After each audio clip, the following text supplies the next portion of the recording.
ദൈവത്തിൻ്റെ അതിപരിശുദ്ധമായ നാമം വാഴ്ത്തപ്പെടുമാറാകട്ടെ.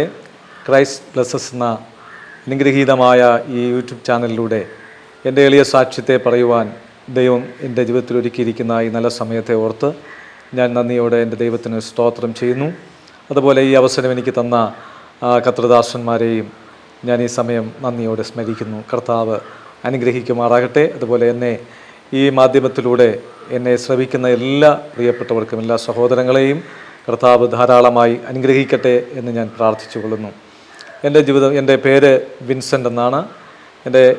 എൻ്റെ ആദ്യത്തെ എനിക്ക് ഇട്ടിരുന്ന പേര് ജോഷുവ എന്നാണ്. ഞാൻ അതിനുശേഷം എന്നെ സ്കൂളിലേക്ക് ചേർത്തപ്പോൾ എൻ്റെ പിതാവ് വിൻസെൻ്റ് എന്ന പേര് കൊടുക്കുവാനിടയായി. അങ്ങനെ എൻ്റെ നാട്ടിലൊക്കെ അറിയപ്പെടുന്നത് എന്നെ ജോഷുവ എന്നാണ് എന്നെ അറിയപ്പെടുന്നത്. ഞാൻ ഉറിയാക്കോട്, വെള്ളനാടിനടുത്തുള്ള ഉറിയാക്കോട് എന്ന സ്ഥലത്താണ് ജനിച്ച് വളർത്തപ്പെട്ടത്. ഇപ്പോൾ താമസിക്കുന്നത് വെള്ളനാടിലാണ്. എൻ്റെ ജീവിതത്തിൽ ഞാൻ 10ാം ക്ലാസ് കഴിഞ്ഞ ഉടനെ കർത്താവിൻ്റെ വചനം പഠിക്കുന്നതിന് വേണ്ടി ബൈബിൾ കോളേജിൽ ചേരുകയും തുടർന്ന് ദൈവവചനം പഠിച്ച് ആ സമയത്ത് തന്നെ കർത്താവ് സഭാ ശുശ്രൂഷകളൊക്കെ തരുകയും പല സ്ഥലങ്ങളിലും ശുശ്രൂഷകൾ കടന്നു പോകുവാനൊക്കെ കർത്താവ് എൻ്റെ ജീവിതത്തിൽ അവസരമൊരുക്കി. തുടർന്ന് കുറച്ച് നാളുകൾ കഴിഞ്ഞപ്പോൾ എൻ്റെ ജീവിതത്തിൽ പിന്നും ഞാൻ വചനങ്ങൾ പഠിച്ചുകൊണ്ടിരിക്കും. വീണ്ടും പല ബൈബിൾ കോളേജുകളിലും ദൈവവചനം പഠിക്കുകയും തുടർന്ന് കർത്താവിൻ്റെ വേലയും ചെയ്തുകൊണ്ടിരിക്കുന്ന സമയമായിരുന്നു. അങ്ങനെ ദൈവകൃപയിൽ ആശ്രയിച്ചുകൊണ്ട് പ്രാർത്ഥനയുടെ ഫലമായി എൻ്റെ വിവാഹം കഴിയുവാനിടയായി അനുഗ്രഹിക്കപ്പെട്ട ഒരു സഹോദരിയെ കർത്താവ് എൻ്റെ ജീവിതത്തിലെ കർത്താവ് എനിക്ക് ദാനം ചെയ്തു. അങ്ങനെ ഞങ്ങളുടെ ജീവിതം സന്തോഷകരമായി പോകുന്ന സമയത്ത് ഞങ്ങൾ പാർക്കുന്ന ഉറിയാക്കോട് എന്ന് പറയുന്ന ദേശത്ത് പാർക്കുന്ന സമയത്ത് കർത്താവ് ഒരു ദൈവദാസനിലൂടെ ഇമ്പമായി സംസാരിക്കുകയും ദൈവവചന ആലോചന പ്രകാരം നീലഗിരി എന്ന് പറയുന്ന ഗൂഡല്ലൂർ എന്ന് പറയുന്ന സ്ഥലത്ത് കർത്താവിൻ്റെ വേലയ്ക്ക് വേണ്ടി നിയോഗിക്കപ്പെടുവാനുമിടയായി. അവിടെ പെട്ടെന്ന് യാദൃച്ഛിക കർത്താവ് തുറന്നു തന്ന വഴിയാണ്. ഞങ്ങളാരും അത് ഇന്ന ഒരു സ്ഥലത്ത് പോകുന്നു അങ്ങനെയൊന്നും വിചാരിച്ചിരുന്നതല്ല. അങ്ങനെ ഞങ്ങളവിടെ ഒരു ടീം വർക്കിന് വേണ്ടി എന്നെ അവിടെ ക്ഷണിക്കുകയും ഞാൻ അങ്ങനെ ടീം വർക്കിന് വേണ്ടി പോകുന്ന സമയത്ത് അവിടെ ആ സമയത്തിന് ടീം വർക്ക് നടക്കുന്ന സംഘടനയിൽ ഒരു ചർച്ച ഇങ്ങനെ പാസ്റ്റേഴ്സിന് ഒഴിവുണ്ടായിരുന്നു. അങ്ങനെ എന്നെ അവിടെ ആദ്യത്തെ ആഴ്ചയിൽ തന്നെ അവിടെ അവർ കൊണ്ടുപോയി, ഞങ്ങൾ വർക്ക് നടക്കുന്ന സമയത്ത് അവിടെ കൊണ്ടുപോയി അന്നത്തെ മെസ്സേജ് എനിക്ക് തരുവാനിടയായി. അങ്ങനെ വിശ്വാസികൾക്കും കർത്തൃദാസന്മാർക്കൊക്കെ എന്നോട് ആവശ്യപ്പെട്ടു, അവിടെ നിങ്ങൾ സഭാ ശുശ്രൂഷ നടത്താമോ എന്ന് ചോദിച്ചു. അതിൻ്റെ ഫലമായി ഞാൻ കർത്താവ് തന്ന ആലോചന നമ്മുടെ മുൻപിലുള്ളത് കൊണ്ട് ഞാനത് കൃപയാൽ സമ്മതിക്കുകയും അങ്ങനെ തുടർമാനമായി കർത്താവിൻ്റെ വേല ആ ഗൂഡല്ലൂർ എന്ന് പറയുന്ന ദേശത്ത് ചെയ്യുകയായിരുന്നു. ആദ്യമൊന്നും വളരെ വിശ്വാസികളൊക്കെ വളരെ കുറവായിരുന്നു. എങ്കിലും മറ്റ് ഹൈന്ദവ വിശ്വാസങ്ങളൊക്കെ ജീവിക്കുന്ന അനേക സഹോദരങ്ങൾ അവിടെ കടന്നു വരികയും പ്രാർത്ഥനകൾക്ക് വേണ്ടിയും അവരുടെ ജീവിതത്തിലുള്ള അത്ഭുതകരമായ വിടുതലുകളൊക്കെ കർത്താവ് നൽകുവാനിടയായതിൻ്റെ ഫലമായി അനേക പ്രിയപ്പെട്ടവർ കർത്താവിനെ അറിയുവാനും യേശുവിനെ സ്വന്തം രക്ഷിതാവായി സ്വീകരിച്ച് കർത്താവിൻ്റെ സത്യം അവർ തിരിച്ചറിഞ്ഞ് കർത്താവിന് വേണ്ടി ജീവിപ്പാൻ അവർ സമർപ്പിക്കപ്പെടുവാനും ഇടയായി. അങ്ങനെ കർത്താവിൻ്റെ വേല ചെയ്തുകൊണ്ടിരിക്കുന്ന സമയത്ത് പെട്ടെന്ന് നാട്ടിലേക്ക് വരേണ്ട ഒരാവശ്യം ഞങ്ങളുടെ ജീവിതത്തിൽ വന്നു. എൻ്റെ ഭാര്യ പ്രഗ്നൻ്റ് ആയിരുന്നു. ആ ഡെലിവറിക്ക് വേണ്ടി നാട്ടിലേക്ക് വരികയും കുറച്ച് നാളുകൾ കഴിഞ്ഞ് ഞാനും അവിടെ നിന്ന് തിരിച്ചു പോയതിന് ശേഷം വീണ്ടും ഞാൻ അവിടെ നിന്ന് ഞാനും തിരിച്ച് നാട്ടിലേക്ക് വന്നു. കുഞ്ഞൊക്കെ ആയപ്പോൾ തിരിച്ച് കർത്താവിൻ്റെ വേല ചെയ്യുവാൻ എനിക്ക് തിരിച്ചങ്ങോട്ട് പോകാൻ ഒരു മനസ്സില്ലാത്തതുപോലെയായി. കർത്താവിൻ്റെ വേല തുടർമാനമായി ചെയ്യുവാൻ ദൈവിക ആലോചന മുൻപിലുണ്ടായിരുന്നിട്ടും ഞാനത് ത്യജിച്ച് കളഞ്ഞിട്ട് ഞാൻ എൻ്റെ കുഞ്ഞിനെ വളർത്തണമെന്നും അല്ലെങ്കിലും കുറച്ച് ഭൂമിയൊക്കെ നാട്ടിലുണ്ടായിരുന്നു, അതിനുവേണ്ടി കുറച്ച് അധ്വാനിക്കുവാനും ഇങ്ങനെയൊക്കെ ഉള്ളതായ മനോഭാവവും ചിന്തയും മനസ്സിലിങ്ങനെ നിറഞ്ഞ് ദൈവം ഏൽപ്പിച്ച വേലയെ അവിടെ ചെയ്യുവാൻ ഞാൻ മനസ്സ് കൊടുക്കാതെ തിരികെ പോകാതെ ആയിപ്പോയി. കാരണം അത്രയും മനോഹരമായ ഒരു ദേശവും കർത്താവ് ഒരു അനുഗ്രഹിക്കപ്പെട്ട ഒരു ആലയവും അനുഗ്രഹിക്കപ്പെട്ട കർത്തൃദാസന്മാരും എന്നോട് ഏറ്റവും വാത്സല്യവും സ്നേഹമുള്ള പാസ്റ്റേഴ്സായിരുന്നു. അതിൻ്റെ സെൻട്രലിൽ നേതൃത്വം ചെയ്യുന്ന എല്ലാ പാസ്റ്റേഴ്സും അങ്ങനെ ഞങ്ങളോട് കുടുംബമായി ഞങ്ങളെ വളരെ ആദരിക്കുകയും സ്നേഹിക്കുകയും ഒക്കെ ചെയ്യുന്ന, അതുപോലെ എല്ലാ വിശ്വാസികളും ഞങ്ങളെ അല്പം ചെറുപ്പക്കാരും കൂടെ ആയതുകൊണ്ട് ഞങ്ങളോട് വലിയ സ്നേഹവും ആദരവും ഒക്കെ അവരായിരുന്നു. അത് ഞാൻ യഥാർത്ഥം പറഞ്ഞാൽ അതൊക്കെ ഒന്ന് മറന്നതുപോലെ എൻ്റെ ജീവിതത്തിൽ സംഭവിക്കാനിടയായി. ഞാൻ അങ്ങോട്ട് പോയി കർത്താവിൻ്റെ വേലയ്ക്ക് വേണ്ടി മടങ്ങിപ്പോകാതെ ഞാൻ വീണ്ടും നാട്ടിൽ തന്നെ എന്നെ ചെറിയ രീതിയിലൊക്കെ കർത്താവിൻ്റെ വേല ചെയ്യുകയും കൂടുതലും സാമ്പത്തികപരമായി പൈസ ഉണ്ടാക്കണമെന്നുള്ള ആ ഒരു ചിന്ത, ഒരു കൂടുതൽ ഭൂമിയിൽ അധ്വാനിക്കണമെന്നും പിന്നെ മറ്റ് ചെറിയ ചില സ്ഥലങ്ങളിൽ കർത്താവിൻ്റെ വേലയ്ക്ക് വേണ്ടി പോകുമെങ്കിലും ചെറിയൊരു രീതിയിൽ ഞങ്ങളവിടെ ഞങ്ങളുടെ തൊട്ടടുത്തുള്ള ഒരു ആലയത്ത് ഒരു ദിവസത്തെ ഒരാഴ്ചയിൽ ഒരു മീറ്റിംഗ്, ഒരു യൂത്ത് മീറ്റിംഗ്, കുഞ്ഞുങ്ങൾക്കുള്ള യൗവനക്കാർക്കുള്ള ഒരു മീറ്റിംഗ് മാത്രം അവിടെ നടത്തി അങ്ങനെ ഞങ്ങൾ ഒതുങ്ങിക്കൂടുകയായിരുന്നു. പിന്നെ കൂലിവേലകൾക്കും കൂലിപ്പണിക്കും നല്ല ശമ്പളം കിട്ടുന്ന പണികൾക്കൊക്കെ എന്ന് പറഞ്ഞാൽ ലോറിയിൽ ചുമടെടുക്കാൻ പോകുമായിരുന്നു, മരം മുറിക്കാൻ പോകുമായിരുന്നു. ഇങ്ങനെയുള്ള നല്ല ശമ്പളം കിട്ടുന്ന ജോലിക്കൊക്കെ പോകാൻ തുടങ്ങി. അങ്ങനെ യഥാർത്ഥത്തിൽ കലപ്പയ്ക്ക് കൈവച്ചിട്ട് ഞാൻ തിരിഞ്ഞു നോക്കിയെന്ന് പറഞ്ഞതുപോലെ എൻ്റെ ജീവിതത്തെ ഞാൻ യേശുവിനോടുള്ള ആ ദൈവിക വെളിച്ചത്തെയും ദൈവമായുള്ള ബന്ധത്തെയും നഷ്ടപ്പെടുത്തിയതുപോലെയുള്ള ഒരവസ്ഥ എൻ്റെ ജീവിതത്തിലുണ്ടായി. കൂടുതലും അധ്വാനിക്കുക, കാശുണ്ടാക്കുക, ഇങ്ങനെയുള്ള ചിന്താഗതിയായിരുന്നു. എൻ്റെ ചെറുപ്പത്തിൽ എൻ്റെ ജനിച്ച് 1.5 വയസ്സായപ്പോൾ തന്നെ എൻ്റെ ജീവിതത്തിൽ എന്തോ ഒരു രോഗം വന്ന് ഞാൻ മരണപ്പെട്ടതുപോലെ ആയതാണ്. ആ സമയം എൻ്റെ പിതാവും മാതാവും ഞാൻ ഏറ്റവും ഇളയവനാണ്. എൻ്റെ മൂത്തത് 4 പേര്, മൂത്ത 2 ജ്യേഷ്ഠന്മാരും അതിനുശേഷം 2 ചേച്ചിമാരും, ഏറ്റവും ലാസ്റ്റിൽ 5ാമത്തെ മകനാണ് ഞാൻ. എൻ്റെ സഹോദരങ്ങളും എൻ്റെ മാതാപിതാക്കളൊക്കെ കയ്യിലെടുത്ത് വെച്ച് അന്ന് കരഞ്ഞ് ദൈവത്തോട് നിലവിളിക്കുവാനിടയായി. ഈ ജീവൻ നഷ്ടപ്പെട്ടു പോയതുപോലെ ഇരിക്കുന്ന ഈ ശരീരത്തെ ജീവൻ നഷ്ടപ്പെട്ടു പോയി തന്നെയാണ്. അപ്പോൾ വലിയ നിലവിളിയും, എന്നാൽ ദൈവത്തോട് അവർ കരങ്ങളെടുത്തു വെച്ച് ദൈവനാമത്തിൽ അവരപേക്ഷിക്കുവാൻ, കർത്താവിന് വേണ്ടി എന്നെ സമർപ്പിക്കുവാനിടയായി. എന്ന് പറഞ്ഞാൽ ജീവനോട് തിരികെ കൊടുക്കുന്നുവെങ്കിൽ അവനെ കർത്താവിൻ്റെ വേലയ്ക്ക് വേണ്ടി ഏൽപ്പിച്ചുകൊള്ളും എന്ന് പറഞ്ഞ് അവരവിടെ സമർപ്പിക്കുവാനിടയായി. എൻ്റെ മൂത്ത ജ്യേഷ്ഠൻ കർത്താവിൻ്റെ വേല ചെയ്യുകയാണ്. ഭാഗികമായി എൻ്റെ 2ാമത്തെ ജ്യേഷ്ഠനും കർത്താവിൻ്റെ വേല ചെയ്യുകയാണ്.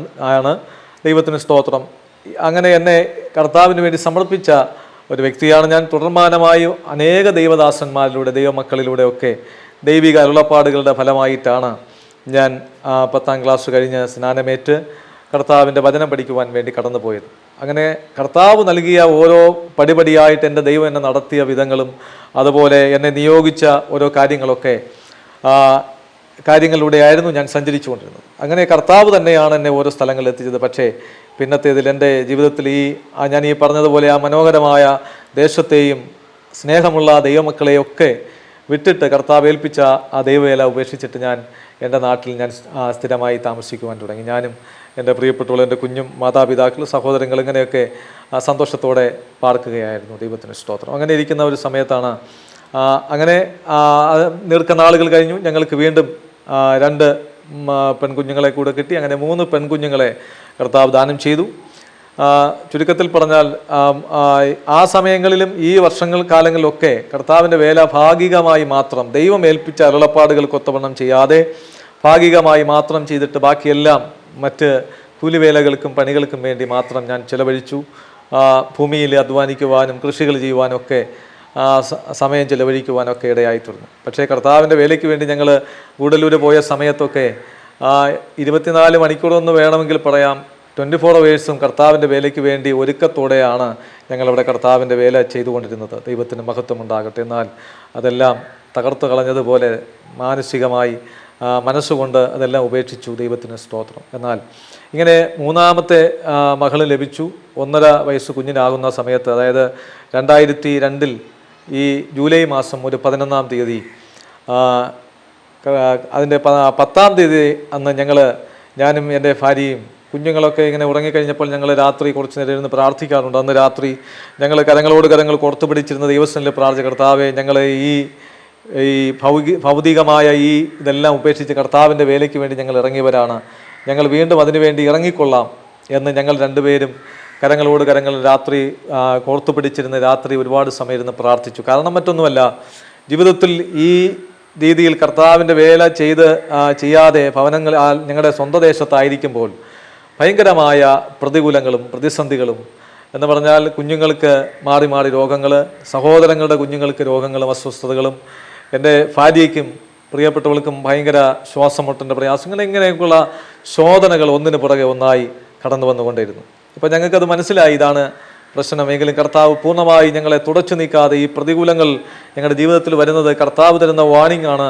അത് ഞങ്ങൾ നേരെയാകാൻ കർത്താവിന് സമർപ്പിച്ച തമ്പുരാൻ തന്ന വേലയെ ചെയ്യേണ്ടതിന് വേണ്ടിയാണെന്നുള്ള ബോധ്യം ലഭിച്ചതിൻ്റെ ഫലമായി ഈ ജൂലൈ 10-ാം തീയതി രാത്രി ഞങ്ങൾ കണ്ണുനീരോടെ ഇരുന്ന് ഒത്തിരി സമയം ഇരുന്ന് പ്രാർത്ഥിച്ചു. പിറ്റേ ദിവസം എൻ്റെ ചേച്ചിയുടെ മൂത്ത മകൻ റബ്ബർ ടാപ്പിങ്ങാണ്. ആ മോന് കൂടെ സഹായിപ്പാൻ വേണ്ടി ഞാൻ അതിരാവിലെ 4 മണിക്ക് മോൻ്റെ കൂടെ പോവുകയും കുറച്ച് സഹായിച്ചു കൊടുത്തു.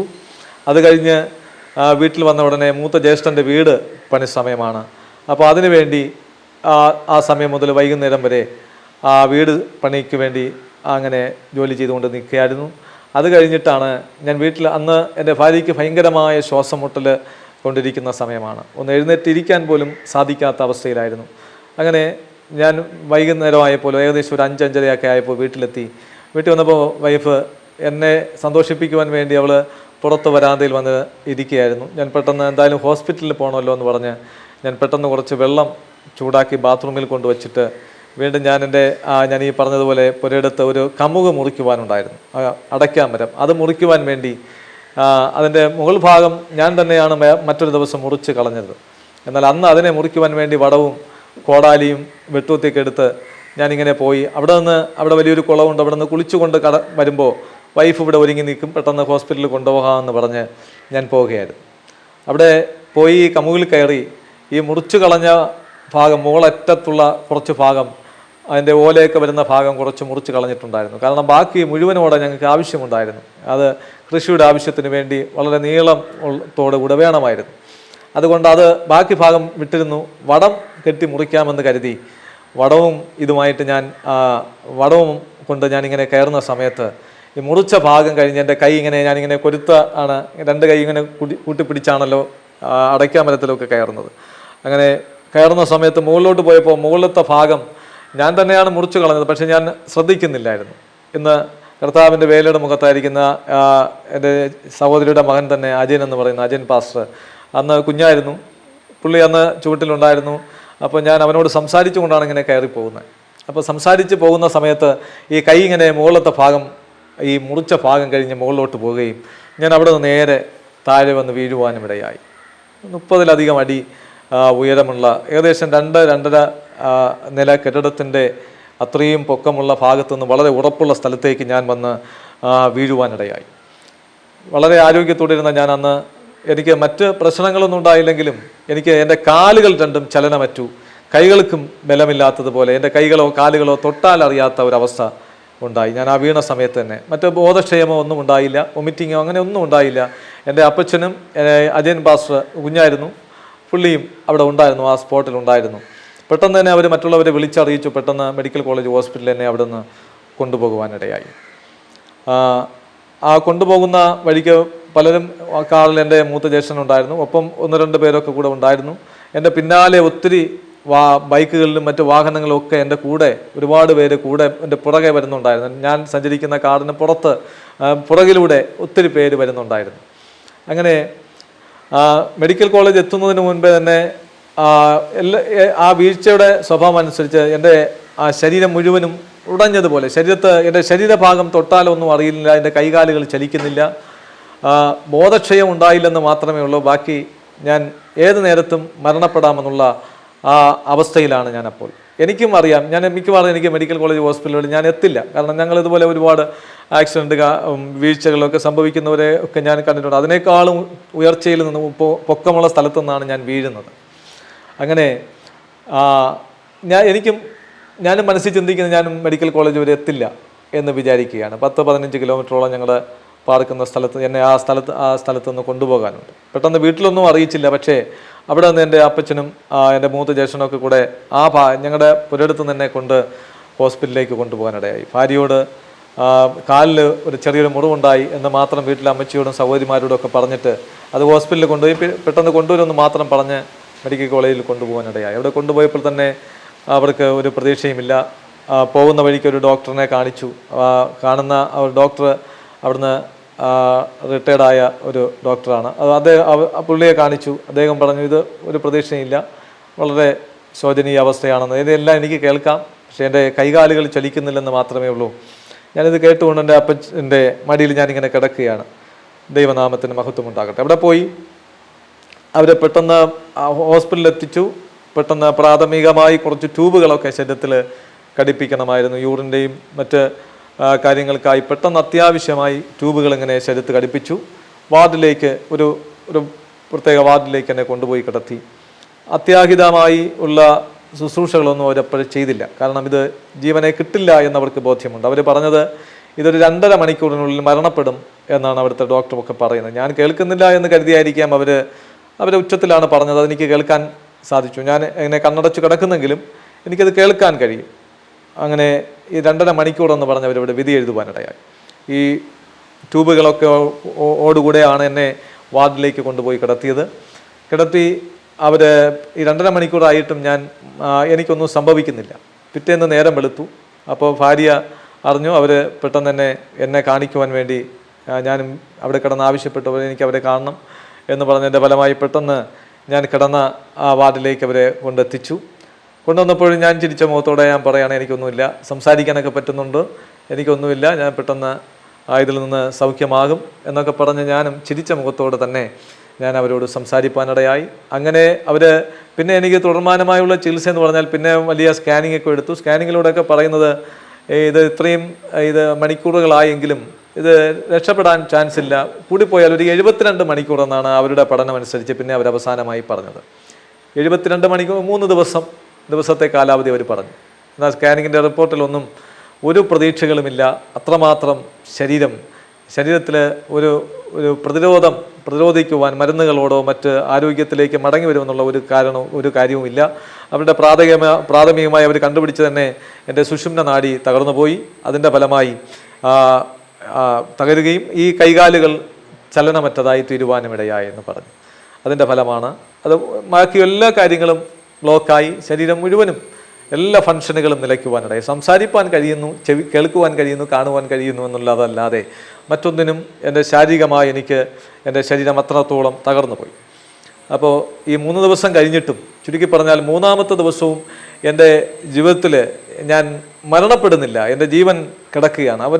പിന്നെ കാലാവധി നീട്ടി പിന്നെ പോകുവാനിടയായി. ഈ 3 ദിവസം കഴിഞ്ഞു. വീണ്ടും ഒന്ന് പെട്ടെന്ന് അർജൻറ്റായി എന്തെങ്കിലും ഒരു ട്രീറ്റ്മെൻറ്റ് ചെയ്യുകയോ ഒരു കാര്യം അവർ ചെയ്യുന്നില്ല. വേദനയ്ക്കുള്ള ഇഞ്ചക്ഷൻ എടുക്കുന്നു, മറ്റ് കാര്യങ്ങൾ ഈ ട്യൂബ് മാറ്റുന്നു, എന്തെങ്കിലും ആഹാരം ഇതിലൂടെ കൊടുക്കാൻ പറ്റുന്നെങ്കിൽ അങ്ങനെ ചെറിയ രീതിയിലൊക്കെ കൊടുക്കുന്നു എന്നുള്ളതല്ലാതെ മറ്റൊന്നും അവർ ചെയ്യുന്നില്ല. വേദനയ്ക്കുള്ള ഇഞ്ചക്ഷനും അല്ലെങ്കിൽ പനി തീവ്രമായി ഇതിൻ്റെ ഫലമായി ഉണ്ടായ പനിക്ക് അതിനുള്ള പാരസെറ്റമോൾ ഇങ്ങനെയൊക്കെ ഉള്ളതുമല്ലാതെ മറ്റൊന്നും അവർ ചെയ്യുന്നില്ല. അങ്ങനെ 25 ദിവസത്തോളം ആ മെഡിക്കൽ കോളേജിൽ ഞാൻ അവിടെ തിരുവനന്തപുരം മെഡിക്കൽ കോളേജിൽ കിടക്കുവാനിടയായി.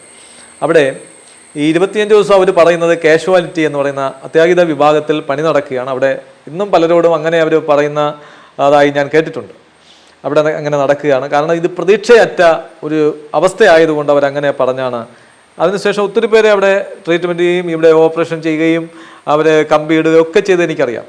ഇതിനേക്കാളും അല്പം കൂടെ ചെറിയ പ്രശ്നങ്ങളുള്ളവരെ അങ്ങനെ ചെയ്യുന്നത് എനിക്കറിയാം. ഞാൻ അവിടെ കിടക്കുമ്പോൾ തന്നെ എനിക്കറിയാം. കാരണം അടുത്തുള്ള ബെഡിലുള്ളവരൊക്കെ അവിടെ ട്രീറ്റ്മെൻറ്റ് ചെയ്യുകയാണ്. പക്ഷേ എന്നെ അത് ചെയ്യുന്നില്ല. കാരണം ഇത് പ്രതീക്ഷയില്ല എന്ന് പറഞ്ഞ് അവരങ്ങനെ തള്ളിക്കളയുകയാണ്.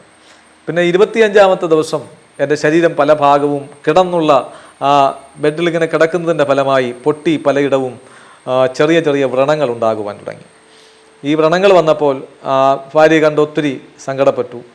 അതിൻ്റെ ഈ വ്രണങ്ങൾ 25-ാം ദിവസത്തിന് തലേ ദിവസം ഞാനിങ്ങനെ എൻ്റെ ഭാര്യയോട് പറഞ്ഞു, ഒരു പ്രതീക്ഷയുമില്ലാതെ എല്ലാ ഡോക്ടേഴ്സും പറയുകയാണല്ലോ, ഒരു കാര്യം ചെയ്യും, എന്നെ ഒന്ന് വീട്ടിലേക്ക് കൊണ്ടുപോയി കിടത്തുക. ഞാൻ അവിടെ ഞങ്ങൾ കിടക്കുന്ന റൂമിൽ കൊണ്ടുപോയി കിടത്തി ആ ബെഡിൽ കൊണ്ട് കിടത്തുക. എല്ലാവരും എൻ്റെ ചുറ്റും നിന്ന് നിങ്ങൾ കർത്താവിനെ ആരാധിച്ച് പ്രാർത്ഥിക്കുക. ആ സമയം എൻ്റെ ജീവൻ അവിടെ എൻ്റെ വീട്ടിൽ കിടന്നുകൊണ്ട് ഞാൻ മരണപ്പെടും. എനിക്കങ്ങനെ തോന്നി, ഞാൻ അവിടെ കിടന്ന് മരിക്കും, അതുകൊണ്ട് തന്നെ വീട്ടിൽ കൊണ്ടുപോകാൻ പറഞ്ഞു. അപ്പോൾ ഒത്തിരി അവൾ കരയുവാനിടയായി. ഒത്തിരി നേരം എൻ്റെ കൈ ഇങ്ങനെ പിടിച്ച് വളരെ നേരം കരയുവാനിടയായി. അപ്പോൾ എനിക്കും ഭയങ്കരമായ സങ്കടവും കരച്ചിലും വന്നു. ഞാനും ഇടയ്ക്ക് ഈ 25 ദിവസത്തിനുള്ളിൽ ഞാനും പലപ്പോഴും കരയും. കാരണം എൻ്റെ 3 പെൺകുഞ്ഞുങ്ങളെ ഓർത്തും എൻ്റെ ഭാര്യ ഓർത്തും അപ്പച്ചൻ അമ്മച്ചി ഇവരൊക്കെ വാർദ്ധക്യത്തിലാണ്, അപ്പച്ചനും അമ്മച്ചിയും വാർദ്ധക്യത്തിലാണ്. ഇവരെയൊക്കെ സഹോദരങ്ങൾ ഇങ്ങനെയൊക്കെയുള്ള ചിന്ത, അവരൊക്കെ ആ മരണത്തിലൂടെ വേർപെടുന്നു എന്നുള്ള ആ ചിന്ത, അവരുടെ സ്ഥിതി പിന്നീട് എന്താകും, വിഷമമാകുമല്ലോ, സങ്കടമാകുമല്ലോ, ഇങ്ങനെയൊക്കെയുള്ള പല ചിന്തകളും. കുഞ്ഞുങ്ങളെ നോക്കണം, 2 വയസ്സ് വീതം പ്രായം മാത്രം മുകളിലോട്ടുള്ള കുഞ്ഞുങ്ങളാണ്. ഏറ്റവും ഇളയ കുഞ്ഞിന് 1.5 വയസ്സ് പ്രായമാണ്. മൂത്ത മൂത്ത കുഞ്ഞ് 2ലും, ഇളയാൾ ഇങ്ങനെ നഴ്സറിയിലൊക്കെ പോകുന്ന സമയങ്ങളെ ആയിട്ടുള്ളൂ. അങ്ങനെ ഇരിക്കുന്ന സമയമാണ്. അപ്പം ഏറ്റവും ഇളയാളിന് 2.5 വയസ്സാണ്. ദൈവത്തിന് മഹത്വം ഉണ്ടാകട്ടെ.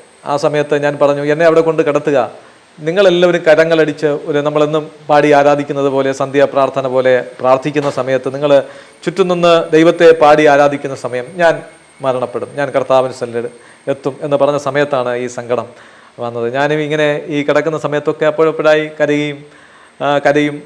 ഞാൻ പറയും, ഒരു ടവലെടുത്ത് എൻ്റെ മുഖത്തേക്കൊന്ന് ഇടാൻ പറയും. കാരണം മറ്റാരും കാണാതെ കരയാൻ വേണ്ടി. കാരണം അത്രത്തോളം കുഞ്ഞുങ്ങളെ ലാളിക്കുകയോ സ്നേഹിക്കുകയോ ചെയ്ത് എനിക്ക് കൊതി തീരാത്തവനാണ്. എൻ്റെ മൂത്ത ജ്യേഷ്ഠന്മാരെയും ചേച്ചിമാരെയും ഒക്കെ കുഞ്ഞുങ്ങൾ കൂടുതലും ഞാനാണ് അവരെ വളർത്തിയതും എടുത്തുകൊണ്ട് നടന്നതും എല്ലാം ഞാനാണ്. പക്ഷേ അതുപോലെ എൻ്റെ കുഞ്ഞുങ്ങളെയും കൂടെ അങ്ങനെ എനിക്ക് സ്നേഹിച്ച് കൊതി തിന്നില്ല എന്നുള്ള സങ്കടം എൻ്റെ മനസ്സിൽ പെട്ടെന്നുണ്ടാകും. ഞാൻ അങ്ങനെ കരയും. പക്ഷേ അന്ന് തലേ ദിവസം, 25-ാം ദിവസം എന്ന് പറയുന്നതിൻ്റെ തലേ ദിവസം ഞാനിങ്ങനെ പറയുമ്പോൾ, എന്നെ ഇങ്ങനെ കൊണ്ടുപോയി കിടത്തുക, ഞാൻ മരണപ്പെടുമെന്ന് പറഞ്ഞപ്പോൾ ഒത്തിരി എൻ്റെ വൈഫ് കരഞ്ഞു. ഞങ്ങൾ 2 പേരും കുറേ നേരം കരയുവാനിടയായി. കുറച്ച് കഴിഞ്ഞാൽ ഞാൻ പ്രാർത്ഥിക്കാമെന്ന് പറഞ്ഞു. ഞാൻ കിടക്കുന്ന ബെഡ് അല്പം പൊക്കമുള്ള ബെഡാണ്, അതിൻ്റെ അടിയിലാണ് വൈഫ് കിടക്കുന്നത് ഹോസ്പിറ്റലിൽ. അപ്പോൾ അവിടെ ബൈബിളുണ്ട്, അവിടെ ഇരുന്ന് അവൾ പ്രാർത്ഥിക്കുകയൊക്കെ ചെയ്യും. അപ്പോൾ ഒരു പായുണ്ട്, ആ പായിൽ ഞങ്ങളുടെ 2 പേരുടെയും ബൈബിൾ അവിടെ ഉണ്ട്. അവളുടെ ബൈബിൾ എടുത്ത് ദൈവവചനം പ്രാർത്ഥനയ്ക്ക് മുമ്പേ കണ്ണുനീരോടെ തന്നെ ചെന്നിരുന്ന് ഒരു വചനം എടുത്ത് വായിക്കുവാനിടയായി. അത് 118-ാം സങ്കീർത്തനത്തിലെ ഞാൻ മരിക്കയില്ല, ജീവനോടെ ഇരുന്ന് ദൈവത്തിൻ്റെ പ്രവൃത്തികളെ വർണ്ണിക്കും എന്നുള്ള അത്ഭുതത്തിൻ്റെ വചനമാണ്. പെട്ടെന്ന് സന്തോഷത്തോടെ അവൾ എഴുന്നേറ്റ് വീണ്ടും ആ കണ്ണുനീര് തോരാതെ തന്നെ എഴുന്നേറ്റ് എൻ്റെ കൈ വീണ്ടും പിടിച്ചിട്ട് പറയാണ്, ചേട്ടൻ വിഷമിക്കണ്ട, എനിക്കൊരു വചനം ദൈവം തന്നു, അതിങ്ങനെയാണ് എന്ന് എന്നോട് പറയുവാനിടയായി. അത് ഞാൻ മരിക്കയില്ല, ജീവനോടെ ഇരുന്ന് ദൈവത്തിൻ്റെ പ്രവൃത്തികളെ വർണ്ണിക്കും എന്നുള്ളതാണ്. ഒരു പ്രതീക്ഷയുമില്ല ദൈവമക്കളെ. ആ വചനത്തെ സാധാരണ ഒരു വ്യക്തിക്ക് അത് കേട്ടാൽ ഒരിക്കലും അത് ഏറ്റെടുക്കാൻ കഴിയില്ല. കാരണം ആ അവസ്ഥയിൽ ഞാനായി. എൻ്റെ ശരീരം മുഴുവനും പലയിടവും പൊട്ടി വ്രണങ്ങളായി. അതുമാത്രമല്ല, എല്ലാ ഡോക്ടേഴ്സും പറയും ഒരു പ്രതീക്ഷയില്ലാത്ത വാക്കുകളാണ്. ഒരു പൈസ ഇതിനു വേണ്ടി ചിലവാക്കേണ്ടാവുന്ന പൈസയാണ്. അത് പൈസകൾ കൊണ്ടുപോയി കൊടുത്താൽ, കൈക്കൂലി കൊടുത്താൽ അവർ ചെയ്യുമെന്ന് കരുതി അവരെ വീടുകളിൽ പോയി പൈസ കൊടുത്തിട്ട് പോലും അവരിത് വാങ്ങാതെ, ഒരാൾ മാത്രം എന്തോ വാങ്ങിയെന്ന് തോന്നുന്നു, ആരോ ഒന്ന് കൊടുത്തത് വാങ്ങിയെന്നാണ് അറിഞ്ഞത്. 2ാമത് കൊണ്ടുപോയി കൊടുത്തിട്ട് അവർ വാങ്ങില്ല എന്നാണ് അറിഞ്ഞത്. അത് കാരണം ഇതിൽ പ്രതീക്ഷയില്ല എന്ന് അവരോടും പറഞ്ഞു വിട്ടു. എന്തെങ്കിലും ചെയ്യാൻ വേണ്ടിയാണ് അവരിത് ചെയ്തത്. പക്ഷേ ഇതൊക്കെ ഞാൻ അറിയുകയാണ്. അപ്പോൾ എനിക്ക് തന്നെ പൂർണ്ണമായി ബോധ്യമുണ്ട്, എൻ്റെ ശരീരത്തിലെ അവസ്ഥയും എൻ്റെ ഭക്ഷണം കഴിക്കാൻ പറ്റാത്ത എൻ്റെ മറ്റു സാഹചര്യങ്ങളെല്ലാം കൊണ്ടും എൻ്റെ ശരീരത്തിലെ മുഴുവൻ അവസ്ഥയും എനിക്കറിയാം. ഞാൻ കിടന്നാൽ കുറച്ച് നാൾ കൂടി ചിലപ്പോൾ കിടക്കുമായിരിക്കും, പെട്ടെന്ന് മരണപ്പെടുമെന്ന് എനിക്കറിയാം. അപ്പോൾ ആ അവസ്ഥയിൽ ഈ വചനത്തെ ഏറ്റെടുക്കാൻ സാധാരണ ഒരാളിന് സാധിക്കുകയില്ല. അപ്പോൾ അവൾ വീണ്ടും എന്നെ അത് ആവർത്തിച്ച് ആ വചനം വായിച്ച് കേൾപ്പിക്കുവാനിടയായി. നമുക്ക് പ്രാർത്ഥിക്കാം. ഈ വചനം ദൈവം തന്ന വചനമാണ്. ഇതിൽ ധൈര്യപ്പെടാൻ പറഞ്ഞു. ഞങ്ങൾ എന്തെന്നില്ലാത്ത ധൈര്യം ആ നിമിഷം മുതൽ കർത്താവ് തരുവാനിടയായി. പിന്നെ ഒരിക്കലും വീട്ടിൽ കൊണ്ടുപോയി കിടത്താനോ മരിക്കുമെന്ന് പറയാനോ ഒന്നും ഞാൻ തുനിഞ്ഞില്ല.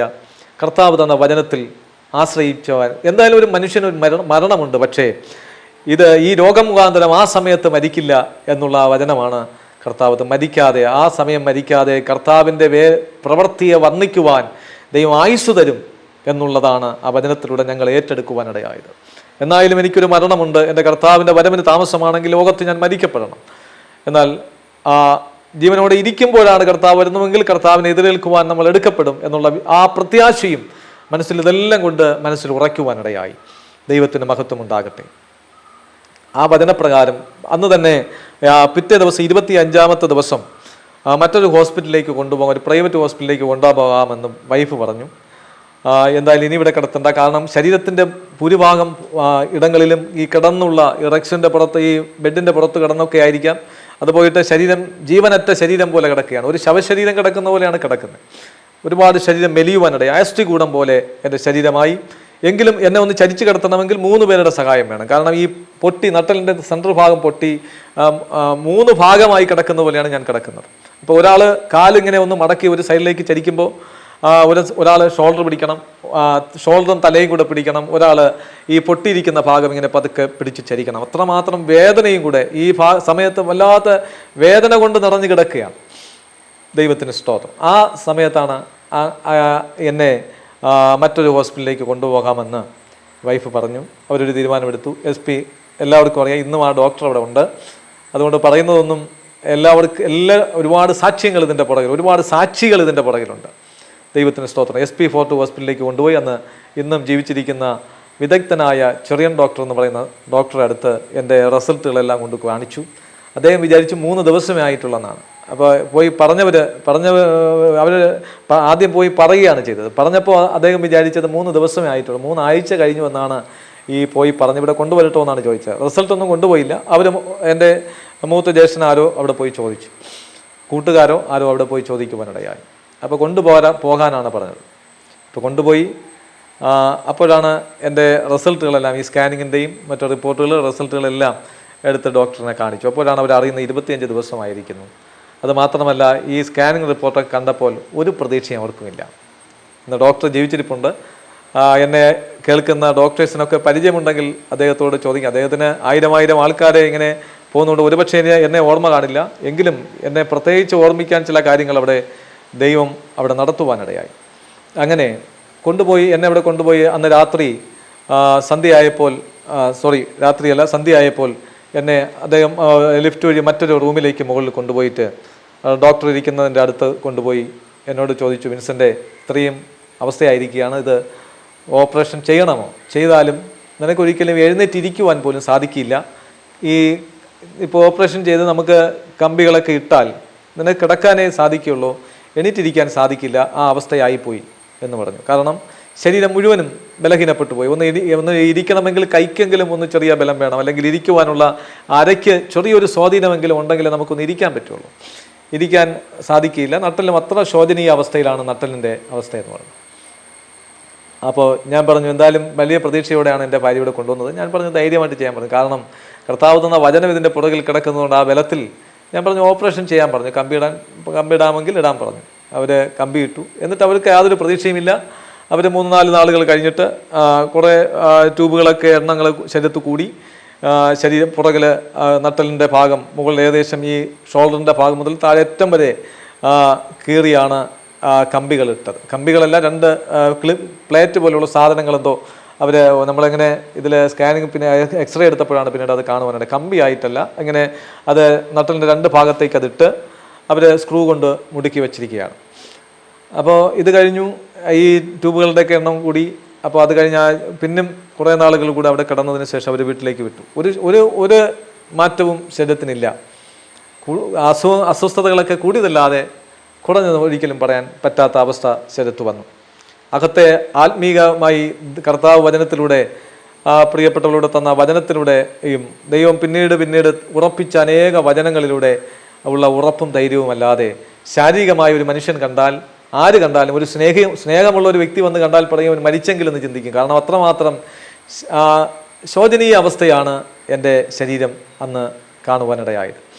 ദൈവനാമത്തിന് മഹത്വം ഉണ്ടാകട്ടെ. ആ സമയം കുറച്ച് നാൾ കഴിഞ്ഞ് ഹോസ്പിറ്റലിൽ നിന്ന് വീട്ടിൽ കൊണ്ടുപോയപ്പോൾ വീണ്ടും ഉണ്ടായ വ്രണങ്ങളൊക്കെ ഭയങ്കരമായ വലുതായി മാറി. വലിയ വ്രണങ്ങളായി മാറുവാനിടയായി. ഏകദേശം ഒന്ന് കമിഴ്ന്നേ കിടക്കാൻ പറ്റുള്ളൂ. കമിഴ്ത്തി കിടത്തുമ്പോൾ തന്നെ 1 ലിറ്ററിലധികം വെള്ളം ഒഴിച്ചാൽ 1-2 ലിറ്ററോളം വെള്ളം ഒഴിച്ചാൽ നിൽക്കുന്ന വലിയ മുറിവുകൾ, ആ ചെറിയ പൊള്ളലായി വന്ന മുറിവുകളൊക്കെ വലിയ ബെഡ് സോറുകളായി വലിയ വ്രണങ്ങളായി മാറുവാനിടയായി. ദൈവനാമത്തിന് മഹത്വം ഉണ്ടാകട്ടെ. ആ സമയത്ത് ഇങ്ങനെ ആ വ്രണങ്ങളിലൂടെ ഞാനിങ്ങനെ വീണ്ടും എൻ്റെ ശരീരം ഉണങ്ങി അസ്ഥികൂടം പോലെയായി. ആ വ്രണങ്ങളിലൂടെ ഈ വെള്ളം, നമ്മൾ കുടിക്കുന്ന വെള്ളം, ഒരു ഗ്ലാസ് വെള്ളം ഉള്ളിലേക്ക് ഇങ്ങനെ തന്നാൽ അത് ആ ഭാഗത്തു കൂടെയാണ് ആ വെള്ളം ആ സമയത്ത് തന്നെ ശരീരത്തിൽ ചില നിമിഷങ്ങൾക്കുള്ളിൽ ആ ജലത്തിൻ്റെ അംശം അവിടെ നിന്ന് ഇങ്ങനെ ഊറി പുറത്തേക്ക് ഇങ്ങനെ വന്ന് നിൽക്കുമായിരുന്നു. എന്നെ അല്പം ഇങ്ങനെ നിവർത്തി കിടത്തുന്ന സമയത്ത് ഒത്തിരി പുതിയ തുണികളൊക്കെ അലക്കി നല്ല വൃത്തിയാക്കി കിടത്തിയിട്ടാണ്, അതിൻ്റെ പുറത്താണ് ഈ വ്രണം വരുന്ന ഭാഗമൊക്കെ വെച്ച് കിടത്തിയിരുന്നത്. അപ്പോൾ ആ കിടത്തുന്ന സമയത്ത് തന്നെ ഇതിലുള്ള ദുഷിച്ച നീരുകളും ഈ വെള്ളത്തിൻ്റെ അംശമെല്ലാം ഇതിലൂടെ താഴോട്ട് പോരുവാനിടയായി. അപ്പോൾ പിന്നീട് ആ ഹോസ്പിറ്റലൊന്നും കൊണ്ടുപോയില്ല. എന്തായാലും എല്ലാവരുടെയും പ്രതീക്ഷകളൊക്കെ നഷ്ടപ്പെട്ടു പോയതുപോലെയുള്ള അവസ്ഥകളായി. അങ്ങനെ കുറേ നാളുകൾ നീണ്ടപ്പോൾ ഏകദേശം ഓപ്പറേഷൻ ചെയ്ത് 3 ആഴ്ചകൾ കഴിഞ്ഞ് കാണും. ആ സമയത്ത് എൻ്റെ കാലൊട്ടും ചലനമില്ലാതെ കിടക്കുകയാണ്. കാലിലെ ഈ ശരീരമൊക്കെയും മരിച്ചതുപോലെ നിറങ്ങളൊക്കെ മാറി. ആ കാലുകളിൽ ഉണ്ടായിരുന്ന രോമങ്ങളെല്ലാം കൊഴിഞ്ഞു. കാലുകൾ ഇങ്ങനെ ഇങ്ങനെ ഒന്ന് ആരെങ്കിലും ഇങ്ങനെ പൊക്കി നിവർത്തി നോക്കുമ്പോൾ ഈ കാലിൻ്റെ തോലുകൾ ഇങ്ങനെ കിടന്ന് ഇങ്ങനെ അങ്ങോട്ടും ഇങ്ങോട്ടും അടിക്കുമായിരുന്നു. എന്ന് പറഞ്ഞാൽ വെറും ഒരു അസ്ഥികൂടം പോലെ ആയി. ഈ കാലുകളിൽ പല ഭാഗങ്ങളിലും പുഴുക്കൾ കൊണ്ട് നിറഞ്ഞു. അതുപോലെ നിർത്താതെയുള്ള പനിയും വിറയലുമായി കാലുകൾ രണ്ടും പുഴുക്കളും ഭയങ്കരമായ ദുർഗന്ധവും. ഈ വ്രണം ഒരു ഭയങ്കരമായൊരു വ്രണം പുറകിൽ വന്നതിലൂടെ അതിലൂടെ ഭയങ്കരമായ ദുർഗന്ധം. എത്രത്തോളം വൃത്തിയാക്കിയും ശുചിയായിട്ടും ഇതുപോലെ ഒരാളെയും ഒരു വൃത്തിയായിട്ട് കിടത്തിയിരിക്കാൻ സാധ്യതയില്ല. അത്രത്തോളം എന്നെ വൃത്തിയായിട്ട് കിടത്തിയിട്ടും ഇങ്ങനെയൊക്കെ സംഭവിച്ചു. കാരണം ഈ മരിച്ച ശരീരം പോലെ എൻ്റെ 2 കാലുകളും ആയിത്തീരുവാനിടയായി.